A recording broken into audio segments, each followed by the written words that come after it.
al Centro de Justicia adentro también. Claro, en este caso, en el caso de Alberto Carlos Mejías, se considera que es el autor material, pero fue detenido otro sujeto involucrado en este asesinato.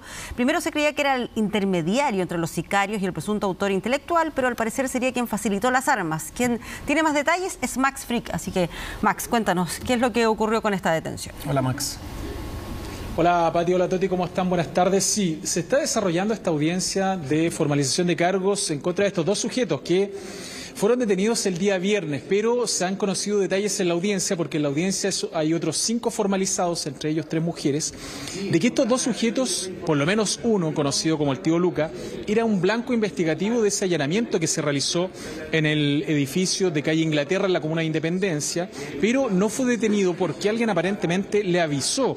Por lo tanto, esta persona tenía una red de contactos amplia que le permitió evadir la acción de la justicia en ese allanamiento que se realizó el día jueves, pero sí fue detenido posteriormente el día viernes junto a otro sujeto. Y como tú bien dices, Pati, tuvo un rol fundamental. No es el intermediario, como se había dicho o se había especulado inicialmente, pero sí es la persona que llega hasta calle Toro Mazote, le entrega un bolso con armas al imputado que era el líder de estos 3 sicarios, que es Yonder Blanco, y posteriormente, una vez que se comete el sicariato, vale decir, una vez que estos 3 sicarios ejecutan el homicidio calificado en contra del empresario conocido como el Rey de Meix, José Felipe Reyes, esta persona van a dejar el bolso a un tercero, que es otro de los imputados que está en esta causa y que es de nombre Yondel.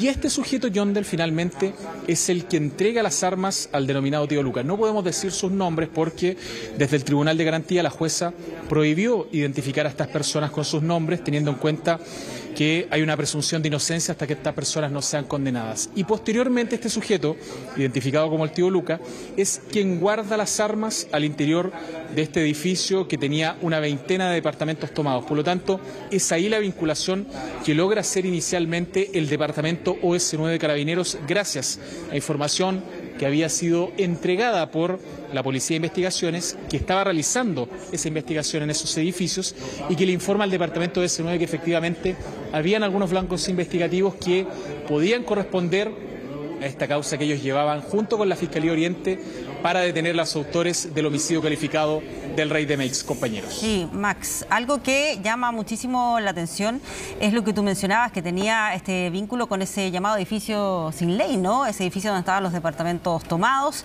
Estuvimos allá la semana pasada ampliamente informando de todo lo que ocurría y las acusaciones que tenían los vecinos, lo que han tenido que soportar ahí en ese lugar y que no había sido intervenido antes ese edificio. Pero esto implicaría entonces que existiría una red de contactos que le advirtió que se estaba realizando ese operativo, ¿no?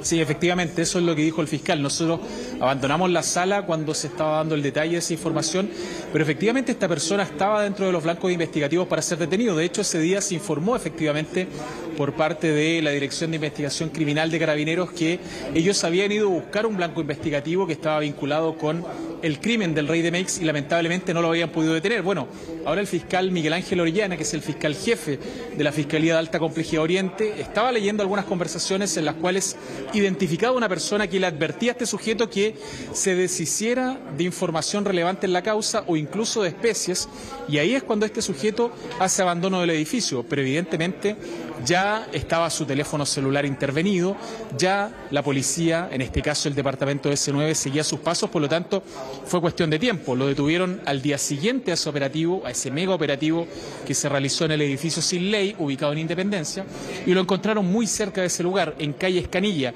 curiosamente una calle en donde hay una unidad policial, que es el departamento SEB, que es el Servicio de Encargo y Búsqueda de Personas y Vehículos. Por lo tanto, eso demuestra también, compañeros, la falta, o mejor dicho, la indolencia de estos sujetos ante la ley.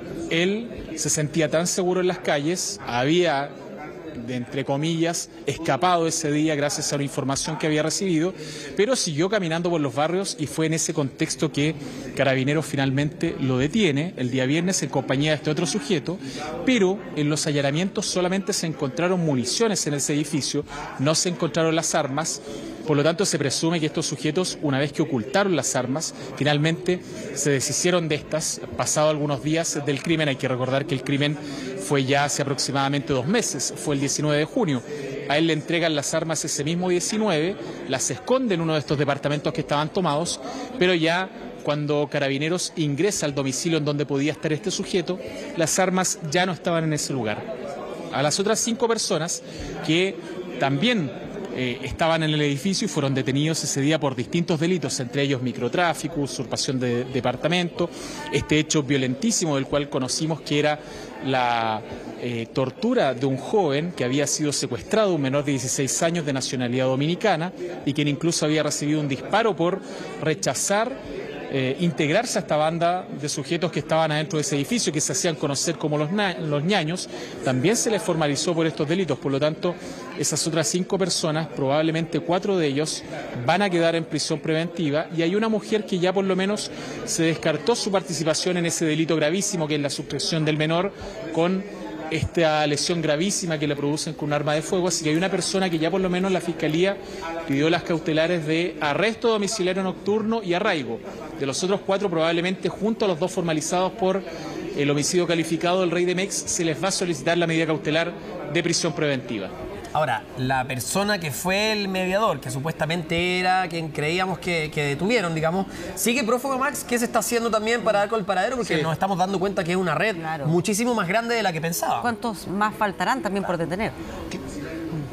Claro, lo que pasa es que se había especulado que podía ser el intermediario, pero el fiscal Miguel Ángel Orellana lo dijo claramente en la audiencia, habló de este intermediario, por lo tanto este intermediario existe, pero dice que es una persona que aún no ha sido identificada por ellos, vale decir, por la investigación que ellos dirigen y que ejecuta en terreno el departamento S9. Probablemente pueden haber más personas vinculadas al hecho, claro, porque hemos conocido que estas bandas son bastante móviles, no necesariamente están integradas siempre por los mismos sujetos.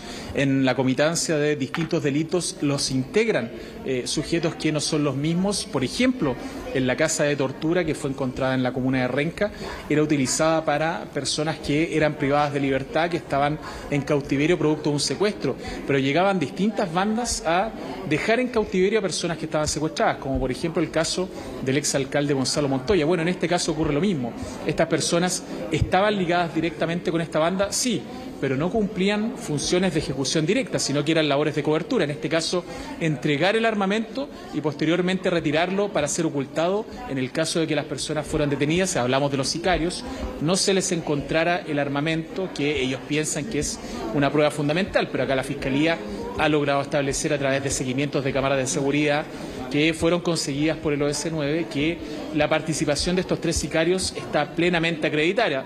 Así que vamos a ver qué pasa en esta audiencia, que va a tener para largo, seguramente un par de horas más, para ver cuál va a ser la medida cautelar que se otorgue a estos 2 sujetos vinculados con el crimen del Rey de Meix, que ya sabemos participaron entregándole el armamento y posteriormente ocultándolo en este edificio llamado el edificio sin ley de la Comuna de Independencia. Claro, y que mientras más detalles vamos conociendo sobre ese edificio, la verdad que impacta absolutamente lo que ocurría al interior de esos departamentos, y bueno, hay familias ahí que han tenido que convivir con todo esto que hemos ido conociendo. Gracias, Max, por la información. Buenas tardes.